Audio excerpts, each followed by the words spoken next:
अल्हम्दुलिल्लाह नहमदुहु व नस्तईनुहु व नस्तगफिरुहु व नु'मिनु बिही व नतवक्कलु अलैहि व नऊज़ु बिल्लाहि मिन शुरूरि अनफुसिना व मिन सय्यिआति अअमालिना मन यहदिहिल्लाहु फला मुदिल्ल लहु व मन युद्लिल्हु फला हादिय लहु वअशहदु अल्ला इलाहा इल्लल्लाहु वहदहु ला शरीक लहु वअशहदु अन्न सय्यिदना व सनदना व शफीअना व मौलाना व हबीबना मुहम्मदन अब्दुहु व रसूलुहु सल्लल्लाहु तआला अलैहि व अला आलिहि व अस्हाबिहि व बारक व सल्लम तस्लीमन कसीरन कसीरा। अम्मा बअद फअऊज़ु बिल्लाहि मिनश शैतानिर रजीम। बिस्मिल्लाहिर रहमानिर रहीम। वला ततमन्नौ मा फ़ज़्ज़लल्लाहु बिही बअज़कुम अला बअज़ वक़ालल्लाहु तबारक व तआला अम यहसुदूना अन्नास अला मा आताहुमुल्लाहु मिन फ़ज़्लिहि वक़ाल रसूलुल्लाहि सल्लल्लाहु अलैहि वसल्लम इय्याकुम वल हसद फ़इन्नल हसद यअकुलुल हसनाति कमा तअकुलुन नारुल हतब औ कमा क़ाल अलैहि अस्सलातु वस्सलाम। आमन्तु बिल्लाहि सदक़ल्लाहु मौलानल अज़ीम व सदक़ रसूलुहुन नबियुल करीम व नहनु अला ज़ालिका लमिनश शाहिदीन वश्शाकिरीन वल्हम्दुलिल्लाहि रब्बिल आलमीन।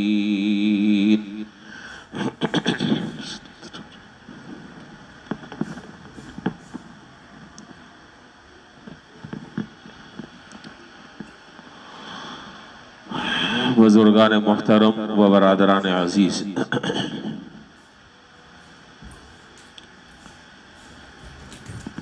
गुज़श्ता जुम्मे हजरत अनस रज़ियल्लाहु ताला अन्हु की एक रिवायत शुरू की थी,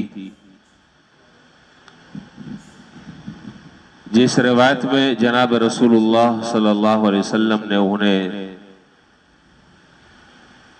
एक अहम नसीहत फरमाई थी। उस रिवायत की तफसीलात तो शुरू नहीं हो सकी थी। इस रिवायत के जो रावी हैं हजरत सैयदना अनस बिन मालिक रज़ियल्लाहु ताला अन्हु, उनका तारुफ मैंने अर्ज किया था। उस रिवायत को और उस हदीस को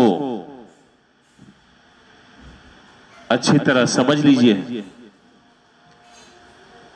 बड़ी अहम बातें हैं उस रिवायत में।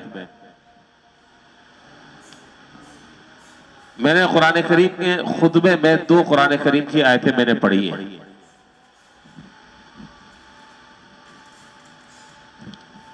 और दोनों आयतें सूरह निसा की हैं।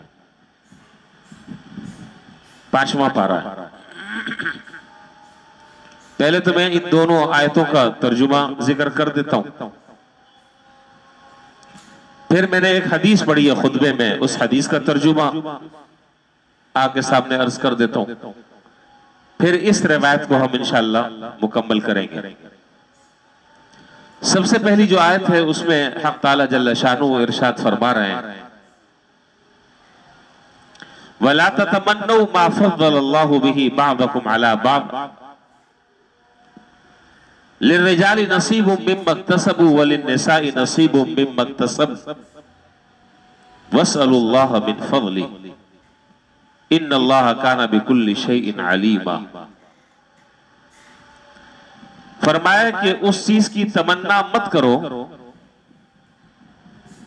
अच्छी तरह जरा से समझ ले बात। फरमाया उस चीज की तमन्ना मत करो जिस चीज के बारे में अल्लाह ताला ने तुम में से बास को बास पर किसी भी एतबार से फजीलत अता फरमाई,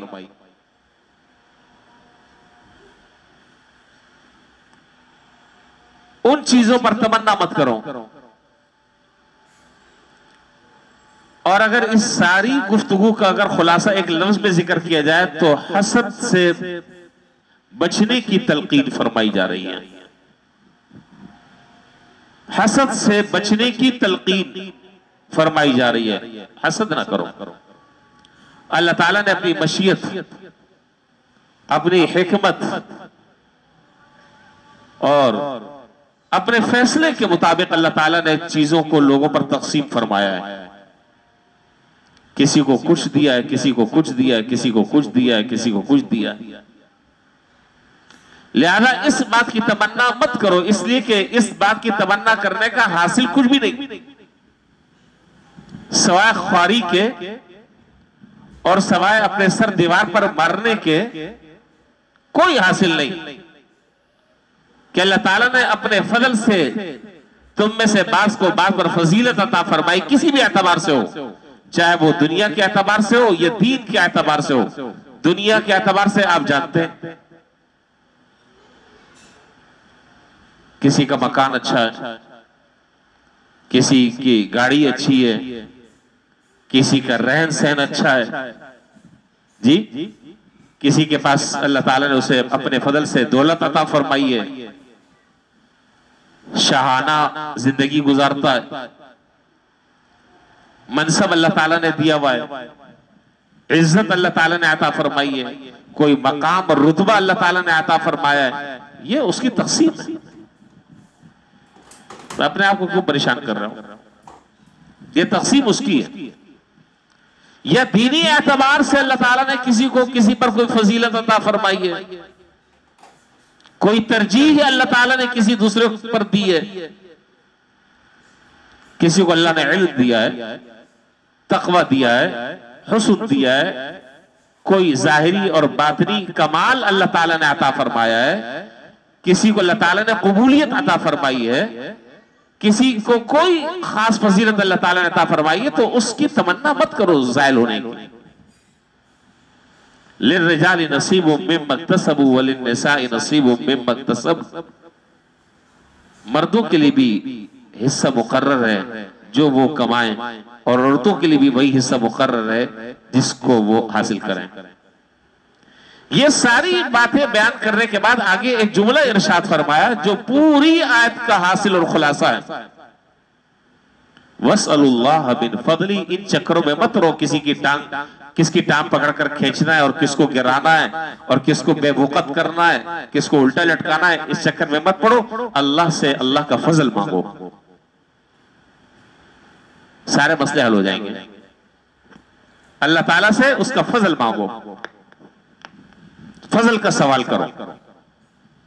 तुम्हारे मुकद्दर में मिलना होगा, बेहतर होगा, मिल जाएगा। और दूसरी जो मैंने आयत पढ़ी वो भी 5वें पारे की है। उसमें फरमाया कि अब यहसुदून अन्नास अला मा आताहुमुल्लाहु मिन फदली। जनाब रसूलुल्लाह सल्लल्लाहु अलैहि वसल्लम के बारे में अल्लाह ताला ये इरशाद फरमा रहे हैं कि वो लोग जनाब नबी करीम सल्लल्लाहु अलैहि वसल्म के बारे में हसद में मुब्तला हैं, इस बात पर कि अल्लाह ताला ने आपको जो इज्जत, मकाम, मर्तबा, फजीलत अता फरमाई है, इनको क्यों मिली, हमें क्यों नहीं मिली?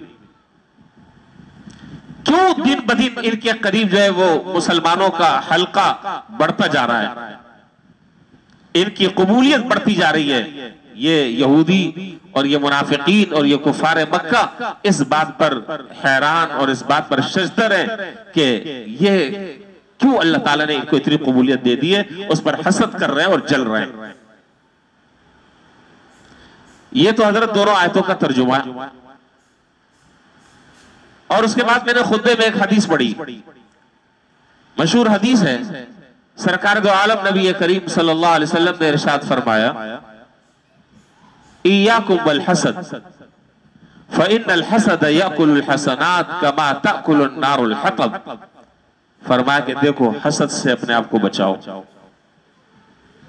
ये कैसी खतरनाक बीमारी है, इसके कितने खतरनाक नुकसान होते हैं, इसके क्या नताइज जाहिर होते हैं। फरमाया कि ये हसद जो है वो इंसान की नेकियों को इस तरीके से हसद खा जाती है जैसे कि आग लकड़ी को खा जाती है। जिस तरीके से आग लकड़ी को खा जाती है, इसी तरीके से हसद जो है इंसान की नेकियों को जलाकर राख कर देती है और खत्म कर देती है। अल्लाह ताला पनाह में रखे, अल्लाह ताला हर मुसलमान को इस गुनाह से महफूज रखे। ये तो हजरत कुरान करीम की 2 आयतें और एक हदीस जो मैंने खुतबे में पढ़ी, उसके मैं तर्जुमा से फारिग हो गया हूं।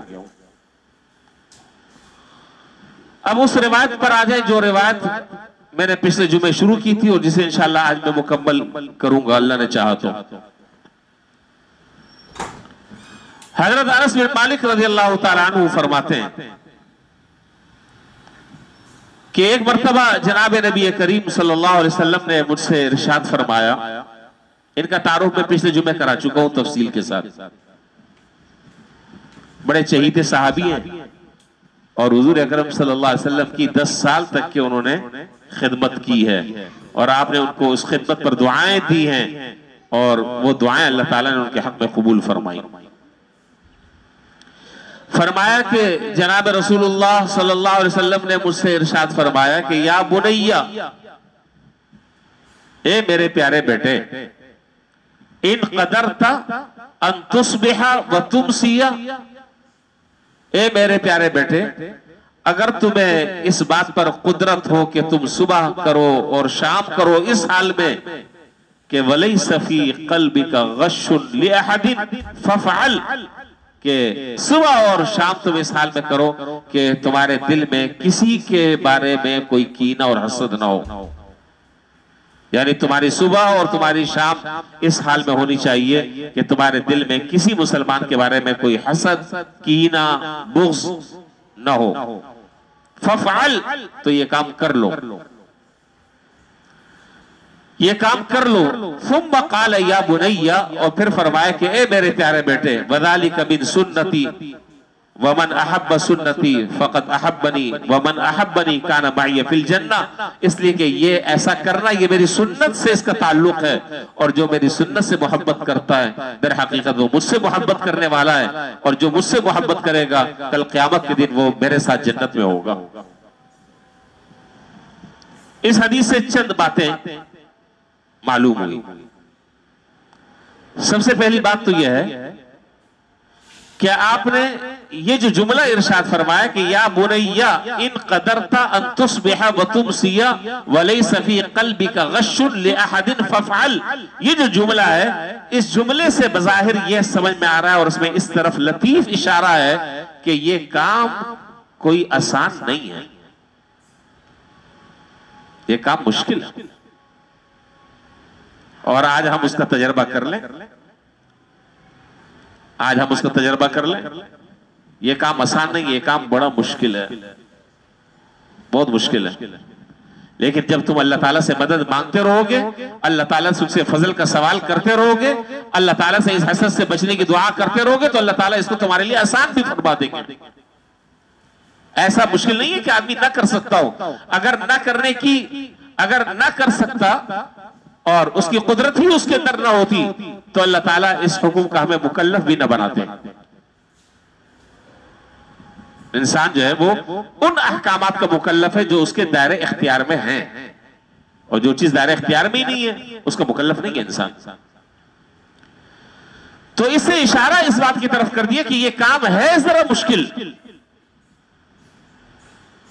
आसान काम नहीं है। अपने दिल को और सीने को साफ रखना और अपने दिल को कल्बे सलीम बनाना यह आसान काम नहीं है। उस दिल में कोई बीमारी ना हो, बहुत मुश्किल काम है। लेकिन अल्लाह ताला से मदद तलब करोगे, एहतमाम करोगे, इन बातों पर अमल करने का इरादा करोगे तो अल्लाह ताला तुम्हारे लिए इसको आसान भी कर देंगे। अच्छा जी, तो फरमाया कि किसी मुसलमान के बारे में तुम्हारे दिल में कोई खोट ना हो, कोई हसद ना हो, कीना ना हो। अब ये बात ये रह जाती है कि इसकी हकीकत क्या है, इसके असबाब क्या हैं, फिर उसका इलाज क्या है। ये 3 बातें आज मुझे जिक्र करनी है आपके साथ।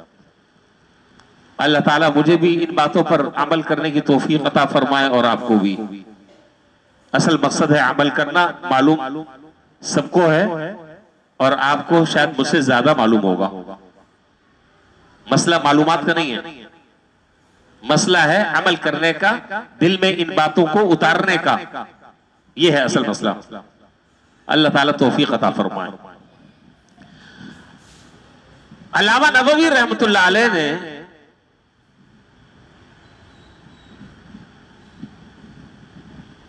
मुस्लिम शरीफ के हाशिये में हसद की तारीफ यूं लिखी और फरमाया कि हसद का माना यह है कि तमन्ना ज़वाला निअमतिल गैर। बहुत शॉर्टकट लफ्जों में, तमन्ना ज़वाला निअमतिल गैर। किसी आदमी को कोई नेमत मिली हो अल्लाह ताला की तरफ से, उस नेमत के जवाल की तमन्ना करना, उस नेमत के खत्म हो जाने की तमन्ना करना कि ये नेमत इसके पास नहीं होनी चाहिए। ये है हसद। अब आप ये उर्दू का लफ्ज से सारे समझते होंगे, उसकी बताने की जरूरत नहीं है। और अगर किसी को समझ में नहीं आ रहा तो हमारी इस्तिलाह में इसको कहते हैं जेलिसी। हमारे मुआशरे में जलना, दूसरे को देख के कूड़ना, परेशान होना। तो हसद का माना यह है कि अल्लाह ताला ने किसी शख्स को कोई दुनिया की या दीन की नेमत अता फरमाई हो। वो नेमतें क्या हो सकती, वो मैंने अभी आपको शुरू में बता दिया। मकान है, गाड़ी है, इज्जत है, हुस्न है, जमाल है, जाहिरी वजाहत है, खूबसूरती है, दीनी एतबार से इल्म है, तकवा है, कबूलियत है, वगैरह वगैरह। कोई भी नेमत अल्लाह ताला दुनिया की या दीन की किसी को अता करें तो अगला आदमी जो है वो ये कोशिश करता है कि ये नेमत इसके पास क्यों है। इसके उलमा ने 3 किस्में बयान फरमाई है। इसको जरा से समझ लें, अहम बात है। 3 किस्में इसकी बयान फरमाई है। एक किस्म तो ये बयान की कि हासिद, जिस पर हसद किया जा रहा है उसको कहते हैं महसूद। हसद करने वाले को कहते हैं हासिद, जिस पर हसद कर रहा है उसको कहते हैं महसूद। अब अगर आपको नाम याद ना आए तो चलो छोड़ दें, मैं आपको इसी तरीके से समझाऊंगा कि जिस पर हसद किया जा रहा है, बस आप यूं समझ लें। हासिद जो है, जिस पर हसद कर रहा है, उसकी तमन्ना यह होती है कि यह नेमत जो इसको मिली हुई है इसके पास नहीं होनी चाहिए, इसके पास नहीं होनी चाहिए। अगर आप गौर करें तो बिल्कुल वाज़ेह बात है कि यह हसद करने वाला दर हकीकत अल्लाह ताला की तकदीर और तक़सीम पर एतराज कर रहा है। नहीं, एतराज है ना। वो आदमी जो है वो अपने घर से ये चीज थोड़ी लेकर आया, अल्लाह ताला ने उसे अता फरमाई अपने फजल से। तो ये एतराज दर हकीकत अल्लाह ताला पर हो रहा है कि आपने ये नेमत इसको क्यों दी, बल्कि इस नेमत का असल मुस्तहिक कौन है? मैं हूं। ये नेमत मुझे मिलनी चाहिए थी। यानी इसका माना यह है कि अलियाज़ुबिल्लाह आपको पता नहीं था कि ये नेमत किसको मिलनी चाहिए थी, आपने उठाकर इसको दे दी, जबकि इसका अहल वो नहीं है बल्कि मैं हूं। इसका अहल वो नहीं है, इसका अहल मैं हूं। तो गोया कि अल्लाह ताला के इल्म पर एतराज, अल्लाह की तक़सीम पर एतराज, तकदीर पर एतराज, अल्लाह की मशीयत पर एतराज कि इसका हल वो नहीं है, यानी अल्लाह ताला को अल्लाह ताला को मालूम नहीं था, आप अल्लाह ताला को मशवरा दे रहे हैं और आप बता रहे हैं कि जी ये चीज तो मुझे मिलनी चाहिए थी, आपने इसको क्यों दे दी। तो एक तो दर्जा यह है कि ये चीज इसके पास क्यों है। दूसरा जो दर्जा है वो ये है कि ये तमन्ना करना, ये हसरत करना, इसके लिए तगदो करते रहना, उसके लिए कोशिशें करते रहना, ताने बाने बनाते रहना, क्या कि ये चीज जो आपने इसको दी है इसके बाद ये चीज नहीं होनी चाहिए, ये चीज मुझे मिलनी चाहिए। अच्छा अगर मुझे नहीं मिलती तो कम से कम इसके पास मैं नहीं दे सकता। ये बदतरीन किस्म है। मुझे नहीं देते ना दें, कोई बात नहीं, मुझे सब्र आ जाएगा, लेकिन इसके पास की चीज मैं देखना नहीं चाहता, इसके पास मैं नहीं देखना चाहता। मुझे मिलती मिले, नहीं मिलती ना मिले। अब क्या है इसका लाजमी असर देखिए, एक तो है, मैं दरअसल पता नहीं मैं आपको बात सही तरह समझा पाऊं कि नहीं। एक तो यह है कि आदमी किसी को देखकर जल रहा है, किसी को देखकर हसद कर रहा है, लेकिन सिर्फ हसद कर रहा है, दिल से कोड़ रहा है, बस इससे ज्यादा आगे कुछ भी नहीं कर रहा। ये एक तबीयी और नफ्सियाती बात है कि अपने से बेहतर आदमी जो मिलता है, आदमी जो है वो उसको अच्छा नहीं लगता, उसको वो आदमी उसको अच्छा नहीं लगता। यहां तक तो चले किसी दर्जे में गुजारा है। इससे जो अगला स्टेप है और अगला दर्जा है वो क्या है कि अब कोशिश कर करके उसके पास जो नेमत है उस नेमत के जवाल की और उस नेमत को उससे दूर करने की बदख्वाही और कोशिश में लगा हुआ है। और उस आदमी के खिलाफ अगर कहीं बैठकर गीबत हो रही है तो ये अपना हिस्सा डालता है, इसको मजा आ रहा है। क्यों मजा आ रहा है? इसलिए कि इस आदमी की वक़्त और हैसियत कम हो, लोगों में जो बड़ा पॉपुलर बना हुआ है वो कम हो, लोगों में जो मकबूल बना हुआ है तो इसकी गीबतें कर कर इसको नुकसान किसी तरह पहुंचाया जाए, और अल्लाह ना करे अगर उसको कोई नुकसान पहुंचता है तो उस पर वो खुश होता है, डांस करता है, बहुत अच्छा हुआ। ये बदतरीन सूरत हाल है, सख्त कबीरा गुनाह है। और एक है जिसको हमारे यहां अरबी में कहते हैं गिब्ता, उर्दू में उसको कहते हैं रश्क करना। ये जायज है, ये हराम नहीं है। मसलन आप जा रहे थे, एक आदमी का आपको मकान बड़ा पसंद आया,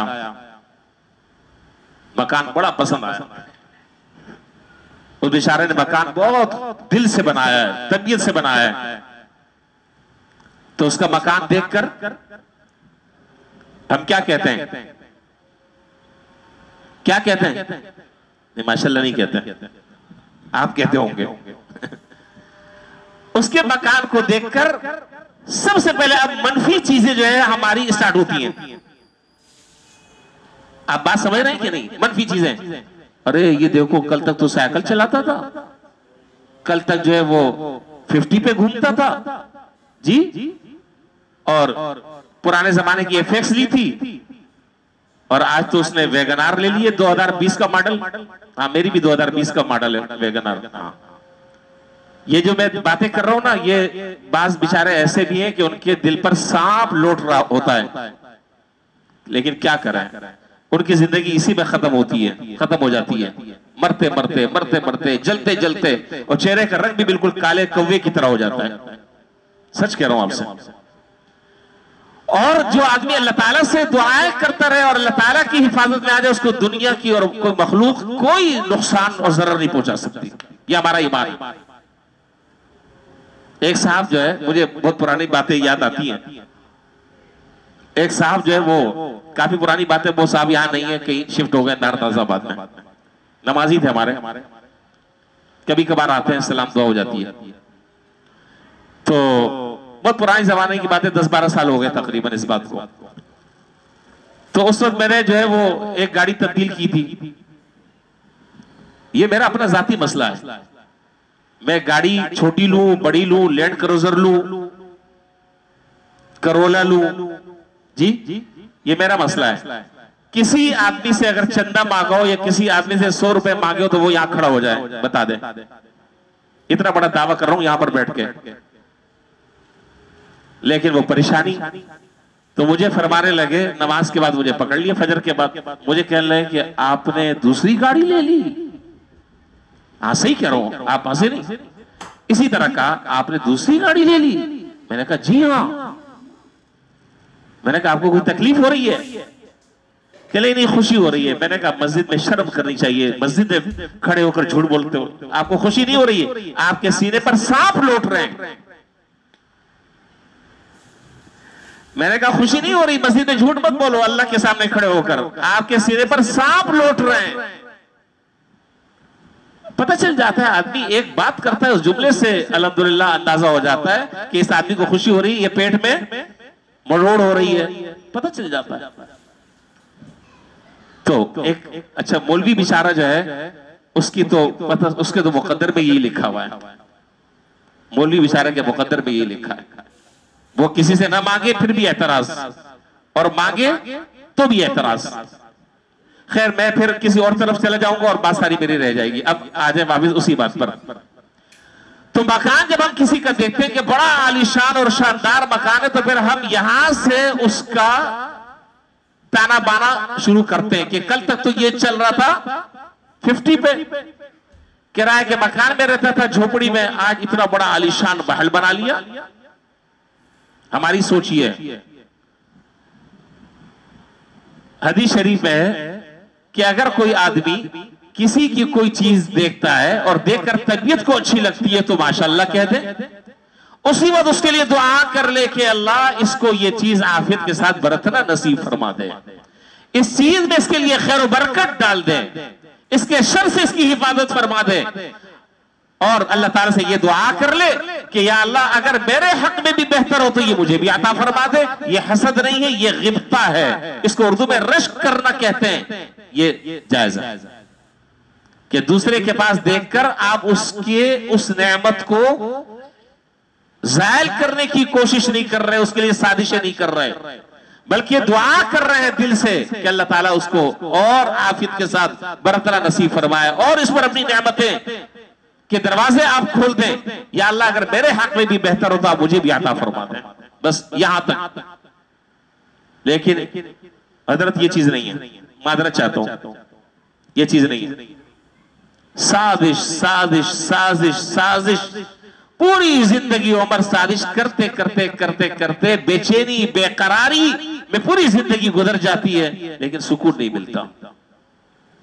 और मजे की बात आपको मैं बताऊं कि जिस आदमी पर आप हसद कर रहे हैं उसका तो दुनिया के एतबार से भी फायदा और आखिरत के एतबार से भी फायदा, उसका दोनों एतबार से फायदा, और हसद करने वाले का दोनों एतबार से नुकसान। दुनिया भी तबाह हो गई, आखिरत भी बर्बाद हो गई, आखिरत भी बर्बाद हो गई। आप मुझे बताएं कि किसी आदमी की किसी चीज को देखकर अगर हसद हो रहा है तो आपके हसद होने से वो नेमत उससे जायल तो नहीं होगी? जिस तरह नेमत देने वाले ने नेमत दी है वो उस तरह उस नेमत की हिफाजत करना भी जानता है, उसके हिफाजत के असबाब भी उसने रखे हैं, वो भी अता कर दिए। और ये जो हसद करने वाला बेचारा, इसका सबसे बड़ा नुकसान ये है कि इसकी जिंदगी की जितनी नेकियां थी वो सारी नेकियां तबाह बर्बाद हो गई, सिफर पर आ गया, सिफर पर आ गया, सारी नेकियां जो है उस बेचारे को दे दी। और फिर दूसरा क्या कि उस हसद की आग में वो बेचारा कुड़ता रहता है, कुड़ता रहता है, कुड़ता रहता है, जलता रहता है, जलता रहता है, किसी पल उसको सुकून नहीं मिलता। दूसरा आदमी सुकून से रह रहा है, इसने अपनी जिंदगी जहन्नम बनाई भी है। तो भाई ये क्यों नहीं कहते अल्लाह ताला से, जो देने वाली जात अल्लाह ताला की है, ये क्यों नहीं कहते कि अल्लाह ये चीज आपने जो इसको अता फरमाई है अगर मेरे हक में भी बेहतर हो तो अल्लाह मुझे भी आप अता फरमा दे। अल्लाह ताला से दुआ भी हो जाएगी, उसके लिए भी खैर बरकत की दुआ हो जाएगी, अपने लिए भी अल्लाह ताला से दुआ अगर आपको मिल जाएगी तो बहुत अच्छी बात है, नहीं मिले तो समझ लो कि इस चीज का मिलना मेरे हक में बेहतर नहीं, मेरे हक में बेहतर नहीं। तो इसको कहा जाता है अरबी में गिब्ता, और उर्दू में उसको कहते हैं रश्क करना।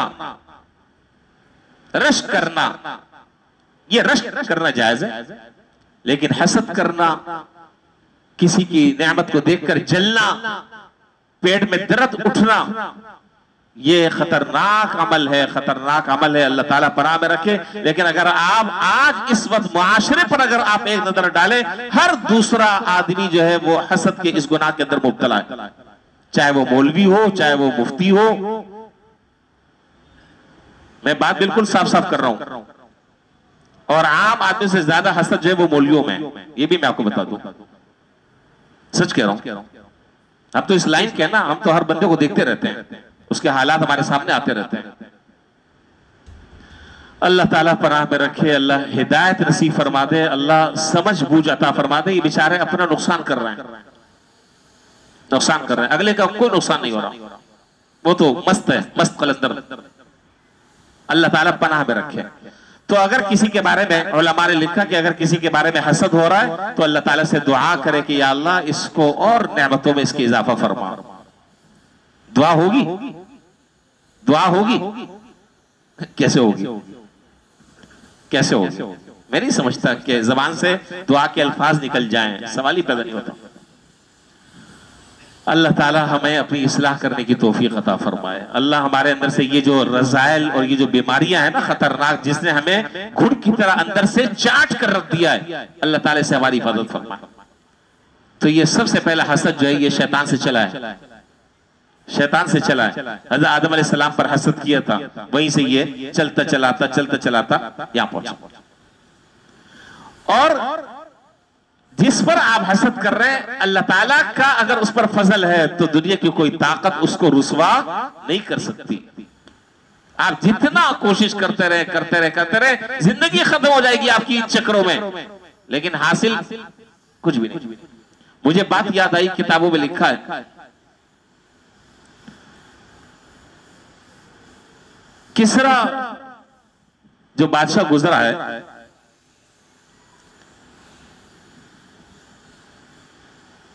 तो शाह किसरा जो था उसकी खिदमत में एक मछेरा आया। मछेरा जानते हैं ना, मछलियां पकड़ने वाला। एक मछेरा आया, कहा कि मैं बादशाह सलामत से मैं मिलना चाहता हूं, उनके लिए कोई हदिया लेकर आया हूं, भाई दे दो इजाजत। वो 4 किलो वजन की एक बेहतरीन मछली लेकर आया, खूबसूरत मछली बादशाह के लिए। अच्छी बात है। बादशाह की एक लोंडी थी मुंह लगी, दे दो। बादशाह की एक लोंडी थी मुंह लगी। मेरी तरफ से तवज्जो अगर हो जाए तो बड़ा नवाजिश होगी। अब वो जो मुंह लगी लोंडी थी, उसको ये गवारा नहीं हुआ कि एक बाहर का आदमी आकर बादशाह को हदिया देकर इनाम ले जाए और बादशाह का उसको कुर्ब हासिल हो जाए। मेरे होते हुए ये कैसे हो जाएगा? मछली लेकर आई, बादशाह ने 4000 दिरहम जो है उस मछेरे को दे दिए, हुक्म दिया कि भाई दे दो इसको। अब ये 4000 दिरहम का मिलना उस मछेरे को, ये एक मुसीबत क़यामत से कम नहीं। तो उस लोंडी ने बादशाह से कहा कि मैं इस मछेरे से कोई सवाल करना चाहती हूं, अगर आप इजाजत दें। कहा हाँ भाई करो सवाल। उसने मकसद यह था कि इसको किसी तरीके से बादशाह की नजरों में गिरा दूं। सवाल यह किया कि जी ये जो आप मछली लेकर आए ये नर है या मादा? ये मछली जो है नर है या मादा? और दोनों सूरतों में उसने सोच कर रखा था कि क्या जवाब होगा। अगर मछेरा ये कहता है कि ये मछली नर थी तो मैं ये कहूंगी कि बादशाह को नर मछली तो नुकसान दे, बादशाह सलामत जो है वो तो मादा मछली इस्तेमाल करते हैं। और अगर वो मछेरा, जाहिर है ये जवाब होगा ना, ये किसी तो कोई जरूरत नहीं है। और अगर वो ये मछेरा कहता है कि ये मछली जो है ये मादा है, तो मैं कहूंगा कि भाई डॉक्टरों ने और तबीबों ने तो बादशाह सलामत को नर मछली का कहा हुआ है। तो बादशाह के सामने जो उस मछेरे से सवाल किया कि ये मछली क्या है, नर है या मादा? उसने कहा कि ला ज़कर वला उनसा वही खुनसा। आप नहीं समझे बात। ला ज़करा वला उनसा वही खुनसा। उसने जवाब दिया कि भाई ये नर ना नर है ना मादा है, ये खुनसा है। खुनसा खुनसा जानते हैं ना? अब मैं बोला उर्दू में मैं नहीं कहना चाह रहा, अब आप समझ लें। और किसी को समझ में ना आए तो नमाज के बाद पूछ ले मुझसे, लेकिन मस्जिद से बाहर पूछे। हाँ, मैं वो लफ्ज यहाँ बैठ के नहीं जिक्र करना चाहता। खुनसा आसान लफ्ज है, आप जानते होंगे, तीसरी किस्म जो होती है। तो मछेरे ने जवाब दिया कि ये जो मछली है ना ये नर है और ना मादा, बल्कि ये तीसरी किस्म है इन दोनों के दरमियान। बोला जवाब हो गई, कोई जवाब नहीं। बादशाह ने ये जवाब सुनकर और इस जवाब से महजूज होकर 4000 दिरहम और दे दिए। चल भाई पहले तो बेचारी गिर रही थी, अब तो बिल्कुल ही खत्म। 4000 दिरहम और दे दिए, ये लो भाई तुम्हारे इस हाजिर जवाबी का ये इनाम है। उसके बाद ये मछेरा जब दरबार से जा रहा था, जाने लगा तो 1 दिरहम इत्तेफाक से नीचे गिर गया बादशाह के महल में। जा रहा था 1 दिरहम, जाहिर है पहले जमाने में नोट तो होते नहीं थे, 5000 के दिरहम होते थे, वो थैला था उसमें से 1-2 सिक्के जो है वो नीचे गिर गए। लोंडी को फिर मौका मिल गया। अच्छा, हासिद आदमी कोई मौका छोड़ता नहीं, कोई मौका छोड़ता नहीं, कोई मौका हाथ से जाने नहीं देता। बादशाह से कहा, बादशाह सलामत जरा से उस मछेरे को जरा दोबारा बुलाए। वो भी जा ही रहा था, दोबारा बादशाह ने बुलाया। कहा कि इनसे एक सवाल है। सवाल यह है कि इस आदमी ने इतनी खसीस हरकत की है, इतनी घटिया हरकत की है कि यह किसी शरीफ आदमी का काम नहीं कि बादशाह के दरबार में 1 दिरहम अगर गिर गया है तो उसको भी दोबारा ये उठाकर अपनी थैली में रख रहा है। बादशाह सलामत ने इतना दे दिया, इतना दे दिया, इतना दे दिया, लेकिन पता चलता है कि यह आदमी हरीस है, इसकी हिर्स खत्म नहीं हुई। ऐसे आदमी को आपने इनाम दिया है जो तबीयत और फितरत के एतबार से खसीस और घटिया आदमी है, पल्ले दर्जे का घटिया आदमी है। बादशाह ने कहा, हाँ भाई मछेरे की तरफ मुतवज्जो हुआ, कहा कि भाई जवाब दो इसका। आप मेरी बात समझ रहे हैं? नहीं पीछे वाले कहा जवाब दो इसका। उसने कहा कि हुजूर जान की अमान पाऊं तो मैं इसका जवाब दूं। कहा कि हाँ जवाब दो। कहा कि जवाब यह है कि देखें ये जहानत आदमी को कहीं से कहीं पहुंचा देती है और आदमी बगलोल हो फंस जाता है। कहा कि जी बात यह है कि इस दिरहम पर बादशाह सलामत की तस्वीर बनी है, मेरी गैरत ने गवारा नहीं किया कि जिस दिरहम पर बादशाह की तस्वीर बनी हो और वो पांव के नीचे आए। बादशाह ने 4000 और दे दिया। लो अब क्या करना है, अब क्या करना है, अब कर लो जो करना है। बादशाह भी खुश हो गया, ये है कदरदानी। बादशाह ने कहा यह है कदरदानी। उसने बड़ा ज़हीन आदमी था, कहा कि जिस दिरहम पर बादशाह सलामत की तस्वीर हो और वो पांव तले रोता जाए, मैं नहीं समझता कि वो आदमी जिंदा रहने के काबिल है, उसकी गर्दन उड़ा दी जाए। अब जाहिर है कि लोंडी ये देख देख के उसकी तो हालत खराब हो गई। पहले 4000 मिले, फिर और 4000 मिले, फिर उसके बाद फिर और 4000 मिले, उसकी तो हालत खराब हो गई। तो हसद करने वाला ऐसे ही जलील होता रहता है। ये इस वाक़े से जो बात मुझे ऐसा सुनानी है वो ये है कि हसद करने वाला ऐसे ही जलील होता रहता है, जलील होता रहता है। भाई अल्लाह से मांगो, अल्लाह से आफियत मांगो, अल्लाह से उसका फजल मांगो और हसद करना छोड़ दो। कोई फायदा नहीं सवाए इसके कि आप अपनी जिंदगी जो है वो जहन्नम बना रहे हैं। ना रात को चैन आता है हसद करने वाले को और ना दिन को चैन आता है। करवटे बदल, दिन रात दिल में खाना खा रहा है तो ये ख्याल, नमाज पढ़ रहा है तो ये ख्याल, कहीं बैठा हुआ है तो ये ख्याल, क्या साजिश की जाए, क्या तदबीर की जाए, किस तरह उसको नीचे गिराया जाए, किस तरह लोगों में उसकी बेइज्जती की जाए, किस तरह लोगों में उसकी वक़्त कम की जाए। इसी जिंदगी में बेचारा अपना वक्त पूरा कर दुनिया से चला जाता है, हासिल कुछ भी नहीं। बातें तो मेरी बहुत सारी रह गई हैं, बस मैं वक्त भी हो चुका है। हजरत नूह अलैहिस्सलाम जब कश्ती में सवार हुए, तूफान नूह आया और जब कश्ती में सवार हुए तो आपको मालूम है कि हजरत नूह अलैहिस्सलाम ने हर चीज का एक एक जोड़ा अपने साथ कश्ती में रख लिया। पता है ना आपको, मैं उस वाक़े को बयान नहीं कर रहा। एक एक जोड़ा हर चीज का अपनी कश्ती में रख दिया। अल्लाह ताला की तरफ से हुक्म था कि आप ऐसा कर लें। लेकिन देखा कि एक आदमी जो है, जो सफेद दाढ़ी, एक आदमी अकेले है बगैर किसी जोड़े के। कहा भाई तुम कैसे ये आ गए अकेले बगैर जोड़े के? कहा कि हजरत अगर आप बुरा ना माने तो मैं आपको अपना तारुफ करा दूं। कहा कि हाँ बोलो क्या तारुफ है? कहा कि जी मैं शैतान हूं, मैं शैतान हूं। हजरत नूह अलैहिस्सलाम ने फरमाया कि अब तो हम तुम्हें नहीं छोड़ेंगे, अब हम तुम्हें नहीं छोड़ेंगे। उसने कहा कि अगर आप मुझे बख्श दें और मेरी जान छोड़ दें और मुझे माफ कर दें तो मैं आपको एक खास गुर की बात बताऊंगा। अगर आप मुझे छोड़ दें, खास गुर की बात बताऊंगा जो आज तक आपको पता नहीं होगी। हजरत नूह अलैहिस्सलाम ने फरमाया कि हाँ पूछो, बताओ। कह रहा है कि मैं आपको वो गुर बतलाऊं कि जिससे मैं लोगों को गुमराह करता हूं। कहा कि हाँ। कहा कि दो चीजें, ये मेरे जाल हैं जो मैं लोगों के खिलाफ इस्तेमाल करता हूं। दो चीजें, एक हिर्स और एक हसद। अल्लाह ताला पनाह में रखे। ये दो चीजें हैं जिनसे मैं लोगों को फंसाता हूं और फिर वो तबाहियों में, बर्बादियों में मुब्तला हो जाते हैं। दुनिया भी उनकी बर्बाद हो जाती है और आखिरत भी उनकी तबाह हो जाती है। हिर्स और हसद। इसलिए हदीस में है कि अल्लाह ताला से पनाह मांगो, हसद से पनाह मांगो, हासिद के शर से अल्लाह ताला से पनाह मांगो। बस बातें तो हैं बहुत सारी, बातें तो आप मुझसे ज्यादा जानते हैं। बस दुआ फरमाए कि अल्लाह ताला इस बुरे मर्ज से हमारी हिफाजत फरमाए।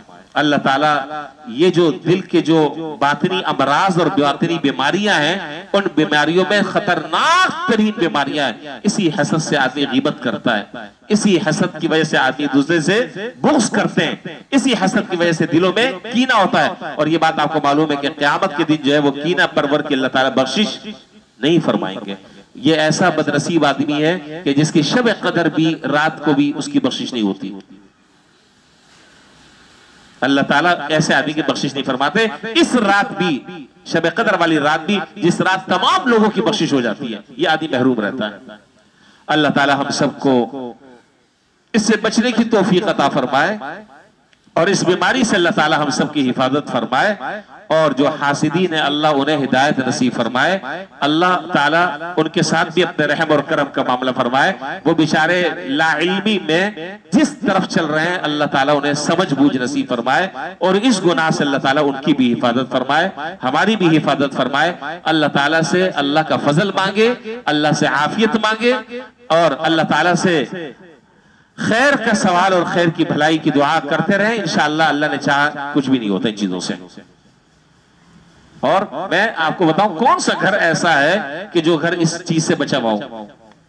पूरे माशरे में एक आग लगी हुई है, आग लगी। क्या भाई, क्या बेटा जी, क्या शागिर्द, क्या उस्ताद, क्या पीर, क्या मुरीद जी, क्या आपस में एक दूसरे के साथ उठने वाले, बैठने वाले, एक जगह एक मस्जिद में नमाज पढ़ने वाले। अल्लाह ताला माफ फरमाए, बहुत खतरनाक तरीन मामला है। अल्लाह ताला हिफाजत फरमाए। अल्लाह ताला अच्छी जो खूबियां और अच्छे जो कमालात हैं अल्लाह ताला वो हमारे अंदर पैदा फरमा दें अपने फजल से और अपनी रहमत से। और जो रज़ाइल हैं, जो घटिया हरकतें, दिल के जो बातिनी अमराज हैं, अल्लाह ताला उन सब से हमारी हिफाजत फरमाए। व आखिरु दावाना अनिल हम्दुलिल्लाहि रब्बिल आलमीन।